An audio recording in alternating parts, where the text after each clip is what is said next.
Secularism آخر یہ ہے کیا؟ سیکولرزم ہم نے کافی دفعہ سنا ہے، لیکن بہت سے لوگ سیکولرزم کے بارے میں نہیں جانتے۔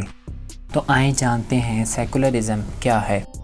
ٹرم سیکولرزم پہلی بار ایک برٹش رائٹر جارج ہالیوک نے 1851 میں استعمال کی تھی، جس کا مطلب یہ تھا کہ مذہب ریاست کے کاموں میں دخل اندازی نہیں کرے گا اور نہ ہی مذہب لوگوں کے معاملات میں دخل دے گا۔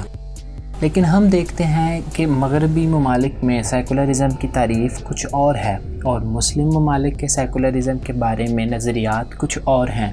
اس کے ساتھ ہی ہم فرانس کی سیکولرزم کو لے کے پالیسیز کو بھی ڈسکس کریں گے۔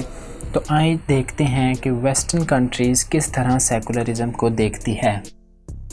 مغربی ممالک میں سیکولرزم کو لے کے مغربی ممالک کے جو نظریات ہیں ان کے مطابق ریاست تمام مذاہب کو ایک ہی طریقے سے ڈیل کرے گی اور کسی بھی مذہبی ادارے کو یا عبادت گاہ کو مالی مدد فراہم نہیں کرے گی۔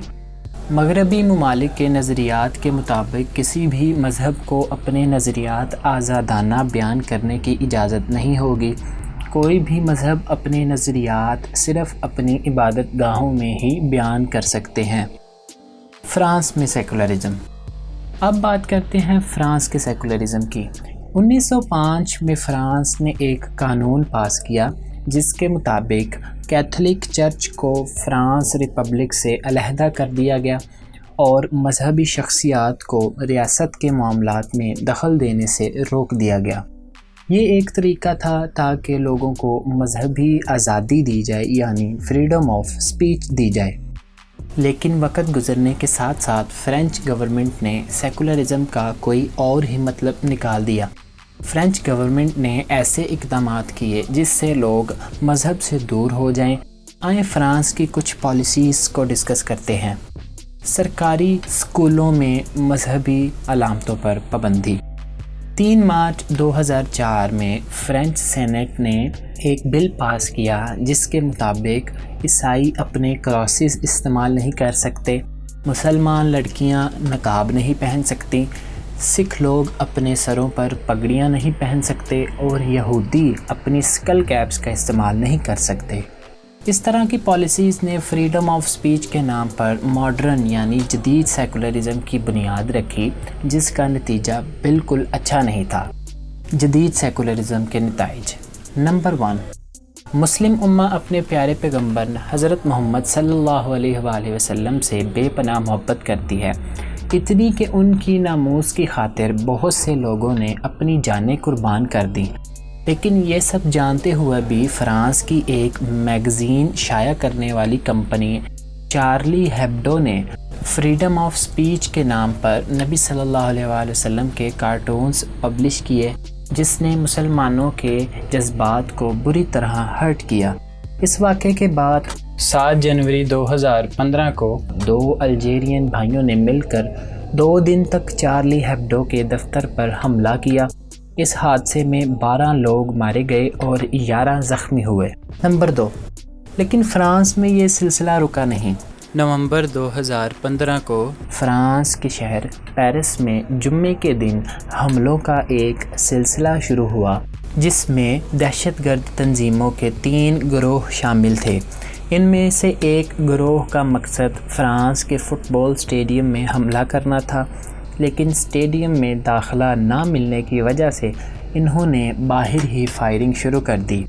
دوسرے گروپ نے بھیڑ بھاڑ والے کیفیز اور ریسٹورنٹس پر حملہ کیا اور ان میں سے ایک نے اپنے آپ کو بم سے اڑا دیا، اور تیسرے گروپ نے پیرس کے ایک تھیٹر جس کا نام بیٹیکلن تھیٹر ہے اس پر حملہ کیا اور عام لوگوں پر فائرنگ شروع کر دی۔ ان حملوں میں تقریباً 130 لوگ مارے گئے اور 7 دہشت گرد بھی مارے گئے۔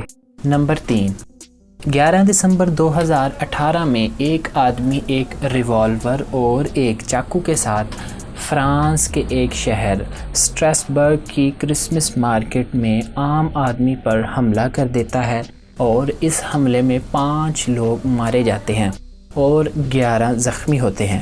نمبر 4، اسی طرح 2020 میں چارلی ہیبڈو دوبارہ نبی صلی اللہ علیہ وآلہ وسلم کے خاکے شائع کرتا ہے، اور اکتوبر میں ایک فرینچ ٹیچر اپنی کلاس میں آزادی کے خیالات کی عکاسی کے لیے یہ خاکے دکھاتا ہے اور مارا جاتا ہے۔ اسی سال پریزیڈنٹ ایمینوئل میکرون اسلامک سیپریٹزم بل پیش کرتا ہے، جس کے نتیجے میں پریزیڈنٹ میکرون مسلم دنیا کی طرف سے تنقید کا نشانہ بنتا ہے۔ پھر اور بہت سے اسلامی ممالک فرانس کی پروڈکٹس کا بائیکاٹ کر دیتے ہیں۔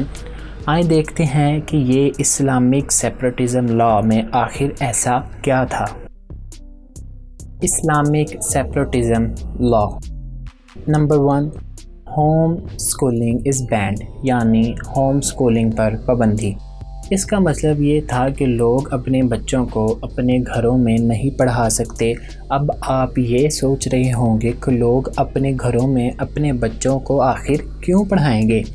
اس کی کچھ وجوہات یہ ہیں کہ مسلم پیرنٹس سیٹسفائی نہیں ہوتے ایجوکیشنل آپشنز سے، یا وہ یہ سوچتے ہیں کہ اگر ان کے بچے اسکول جائیں گے تو مذہب سے دور ہو جائیں گے یا وہ روایات کو بھول جائیں گے۔ Number 2، tougher penalties for crime done in the name of religion. وہ جرم جو مذہب کے نام پر کیے جائیں گے ان کی سزا زیادہ ہوگی بنسبت دوسرے جرم سے۔ نمبر 3، fight against online hate speeches. اس کا مطلب یہ تھا اس شخص کے خلاف لڑائی کی جائے گی جو کہ آن لائن نفرت سے بھری تقاریر کرتا ہو، خاص طور پر اس شخص کے خلاف جو کسی اتھارٹی پر ہو۔ Number 4، imposing limits to heavy donation. یہ قانون کہتا تھا کہ گورنمنٹ مذہبی اداروں کو بھاری بھرکم عطیات اب نہیں دے گی۔ نمبر 5، بین آن ریلیجیس انسٹیٹیوشنز۔ اس کا مطلب ان مذہبی اداروں یا عبادت گاہوں پر پابندی لگا دی جائے گی جو ایسے بیانات دیتے ہوں جو کہ نفرت اور تشدد پھیلاتے ہوں۔ نمبر 6، امپوزنگ رولز آف سیکولرزم۔ ملک میں ہر ایک کو سیکولرزم کے اصولوں پر عمل کرنا ہوگا۔ اس کا مطلب یہ ہے کہ مردوں اور عورتوں کی علیحدگی اب نہیں رہی۔ مثال کے طور پر سوئمنگ پول میں اب مرد اور عورت کے لیے ٹائمنگ ایک ہی ہوگی، اور اس کے نتائج آپ جانتے ہیں۔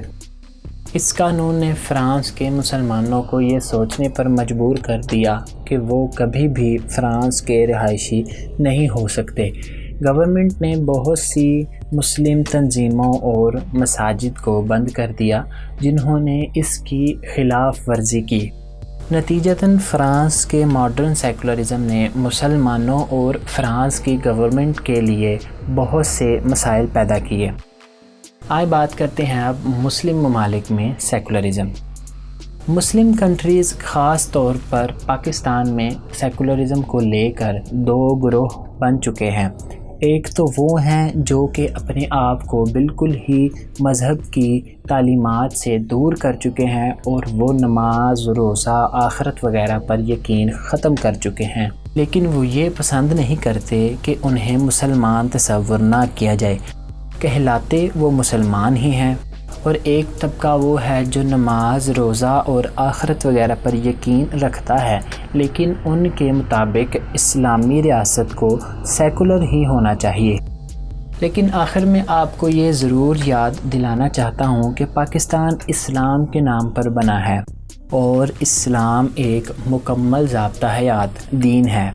ہمارے پیارے نبی صلی اللہ علیہ وآلہ وسلم نے ہمیں ایک ایسا دین دیا ہے، ایک ایسا نظام دیا ہے جو کہ نہ صرف ہمیں اسلامی تعلیمات سکھاتا ہے بلکہ انسان کے تمام معاملات، چاہے وہ سماجی ہوں، چاہے وہ سیاسی ہوں، چاہے وہ اقتصادی ہوں، ہر طرح کے معاملات میں اسلام سب سے بہتر دین ہے۔